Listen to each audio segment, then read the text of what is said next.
Ukraine, faces of corruption. Graff robbery. Brazen and cynical robbery in central Kyiv. In summer of 2014, 2.5 million euros in gold and diamonds were stolen from a jewelry store, Graff. But what is most amazing, the store was robbed by those who had to protect Ukrainian police and prosecutors. The clips blew up the internet. Disguised as searching, the officers take everything they see: money, watches, jewelry, get in the pockets, socks, pizza boxes, and even underwear. It is a grouping of prosecutors, investigators, operative officers. It's a whole gang that robbed the store. For more than a year, Ukrainian justice has been investigating the case, but none of the robbers has been punished, and jewelry has never been returned to the owners. Moreover, the people involved in the robbery continue to hold their posts and even have been promoted. An organized criminal group in the Prosecutor General's office and the City Prosecutor's office. It is completely given a cover from there. Why uniformed thieves are released on tiny bails? Why are the trials put off and prosecutor robbers laugh at the judges and the laws of Ukraine? Why doesn't the Prosecutor General's office hurry to look for organizers and sponsors of the robbery of the Graff? In the morning of August the 20th, 2014, the employees of the store don't suspect that after a few minutes their lives will turn into a nightmare. The building is being surrounded by the SWAT group so-called. Unidentified people in civil clothes ring the intercom. But as soon as the guard opens the door, SWAT team burst into the room. They threw me on the floor, put the machine gun to my back. The SWAT raid looks like a raider seizure. Followed by the police, prosecutors, and investigators enter the store. Firstly, they break security cameras and cut the phone lines.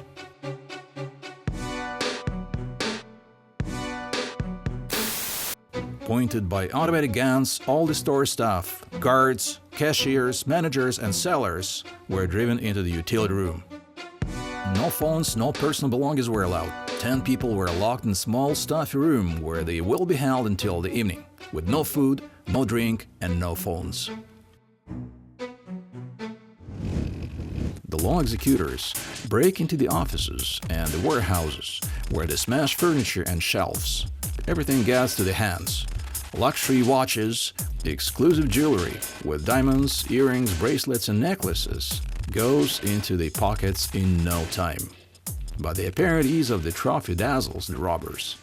Out of 26 cameras, they find and destroy only 11. Here the prosecutors Kozlov and Savchuk operating in the Graff office. Having grabbed everything valuable, they see the sad room to so-called SWAT officers.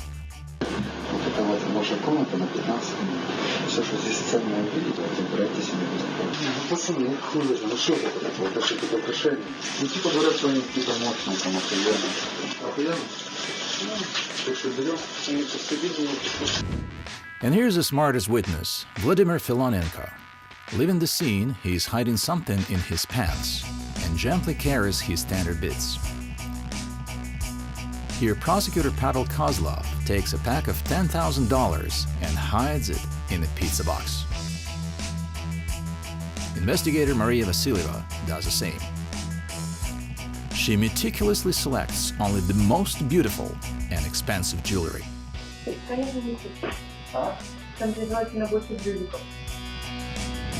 The orgy lasts till the evening, while the emergency service is smashing walls and savagely cutting safes. Prosecutors and investigators are enjoying elite cognac, save for VIP visitors.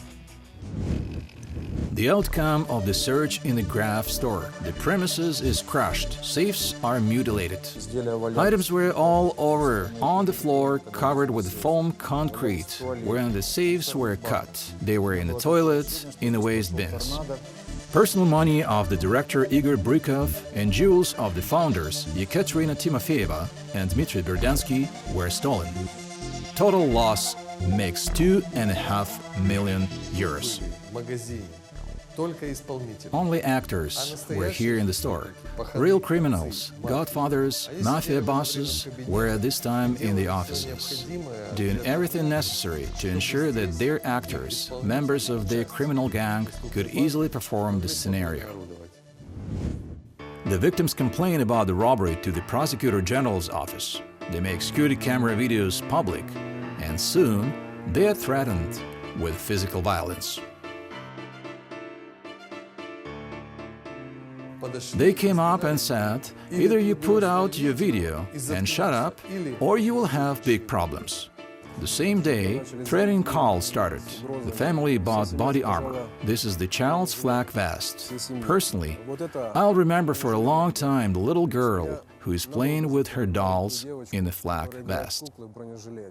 The threats were so serious that Ekaterina Timofeyeva and Dmitry Berdansky, fearing for the lives of their children, were forced to leave the country.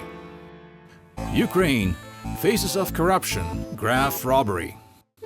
Later, it was found that the reason for the search was falsified in Pechersk prosecutor's office on the basis of an anonymous complaint from a dubious organization. Allegedly, the store sells radioactive watches. The case against Graff was fabricated in 2 days, and it was closed immediately after the robbery. The flagrant burglary was investigated by the city prosecutor's office, where a senior investigator, Viktor Avdeyev, was ruining the Graff case for a year. Out of 20 robbers, only one was detained, the investigator Vitaly Zabuga. The rest continued to work as usually at their posts, and 3 others, Maria Vasilyeva, Oleg Vitko, and Vladimir Filonenko, just fled. Investigator Avdeyev failed to search them for a whole year. Later, Avdeyev got promoted. But for the stunning corruption, it would have been investigated long ago, and all the criminals. A year later, the suspects were finally arrested, but the Pechersk court released them soon on tiny bails. By December 1st, 2015, even the preliminary hearing hadn't started yet. Judges take rejection one by one, and uniformed thieves laugh openly at both the judges and the laws of Ukraine. We've had 5 hearings already, but these gangsters and their lawyers don't come. My lawyer and I were the only people at the latest hearing. Nonsense. Even the prosecutor didn't come. No one came. Neither the prosecutor, nor Vasilyeva, nor Vitko came. Filonenko was not brought from the arrest. But in fact, this is only the actors. What about the organizers, the patrons, and decision-makers? Let's rob the store. A great occasion, we just need some gold. Organizers were not affected by the investigation at all. Judge Ekaterina Sereda, who signed an ungrounded search warrant, still works in the Pechersk court. Deputy Pechersk District Prosecutor Alexander Harlov personally sent his people to search Graff. Prosecutor Oleg Vasilyev asked the Chief of Emergency Ministry of Ukraine to allocate workers to open safes in the store. After the robbery, both Harlov and Vasilyev received a bonus of promotion. Besides, none of the SWAT group so-called was detained. Case against SWAT officers and organizers of the search was initiated in the Prosecutor General's office, but nobody hurries to examine it. The chiefs of the Prosecutor General's office don't want much this fact case to be investigated, as there is a patron there. The Graff case is an example of the power of corruption schemes in Ukrainian judiciary. The state pleads its inability to protect its citizens. Save yourselves as you can. Take up arms, leave for another country. We cannot protect you from your formal protectors, prosecutors, police, and judges. The European Union allocates much money to fight corruption in Ukraine. So why in the country who paid their blood for democratic values is it so difficult to break the back of corruption? A fair trial of the robber prosecutors may be indicative for Ukrainian anti-corruption reform.